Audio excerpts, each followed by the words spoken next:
ఈ గుమ్మడికాయలు అనేది మా సైడ్ అస్సలు కనిపించవు, కేవలం సంక్రాంతి పండుగ రోజు తప్ప ఆ మార్కెట్లో ఇవి ఎప్పుడు కనిపించవు అనమాట. బెంగళూరుకి వచ్చినాక తెలిసింది, బెంగళూరులో ఎప్పుడు చూసినా ఈ గుమ్మడికాయలు అనేది బాగా ఉంటాయన్నమాట. మంత్కి ఒక్కసారైనా ట్రై చేయండి, చాలా మంచిదన్నమాట.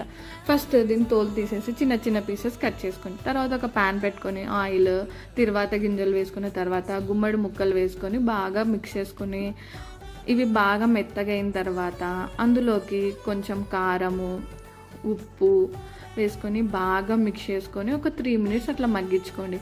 తర్వాత అందులోకి కొంచెం బెల్లం వేసుకోవాలన్నమాట. మీరు స్వీట్గా తినాలనిపిస్తే కొంచెం ఎక్కువ స్వీట్ వేసుకుని, నేను కొంచెం వేసుకున్నాను అనమాట, సరిపోతుంది.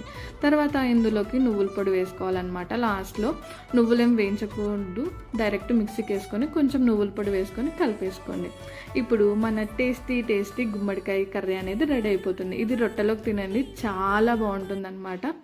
ఖచ్చితంగా ట్రై చేయండి. Thank you for watching. Please follow.